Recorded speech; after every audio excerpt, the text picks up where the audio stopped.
வைத்து அரசியல் செய்வதை நிறுத்துங்கள் என்பதை தான் நான் சொல்றேன். நீங்க செய்றீங்க நாங்க செய்றோம் சொல்வது எது அநாகரிகமானது என்பதை தான் நான் சுட்டிக்காட்டுறேன். நான் நல்லிணக்கமாக நாங்கள்லாம் வாழ்ந்து கொண்டிருக்கின்றோம். ஆக அதுக்கு இப்போ ஒரு அமைச்சரான பிறகு அமைச்சர் வன்னியரசு அவர்கள் இப்போது வேற மாதிரியாக பேசுகிறார்கள். பேசட்டும். ஆக நாங்களாம் இணக்கமாக வாழ்ந்து கொண்டிருக்கிற சூழ்நிலையை கெடுக்க வேண்டாம். ஏன்னா இதையெல்லாம் நாங்கள் உறுதி அளித்து தான் நாங்கள் அவருக்கு நாங்கள் தேர்தல் பணியாற்றினோம்.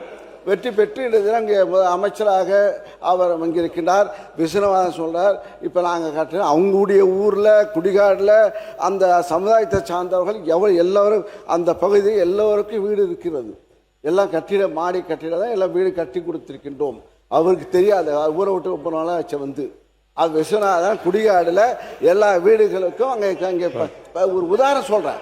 அதனால பொறுப்பறிந்து பேச வேண்டும், ஒரு இணக்கத்தை வாழ வேண்டும் என்பதற்கு நான் அந்த கருத்தில் கேட்டுக்கொள்கிறேன். அந்த கருத்தில் எனக்கு உடன்பாடு, இணக்கமான ஒரு சூழ்நிலை ஏற்படுத்த அந்த அவையின் நோக்கமாக இருக்க வேண்டும். அந்த வகையில்